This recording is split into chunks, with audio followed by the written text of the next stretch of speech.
Hello guys, in today's video I'm gonna show you how to disallow Discord to track screen reader usage on your account on Discord. Easy and quick.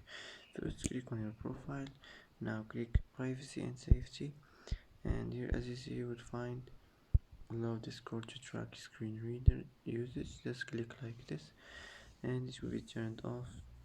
And that's it. That's how to disallow Discord to track screen reader usage on your account on Discord. Easy and quick. And that's it for today. And that's it for today's video. If you like this video, don't forget to like and don't forget to subscribe. I hope this video is helpful for you, and thanks for watching until the end, and see you in the next video.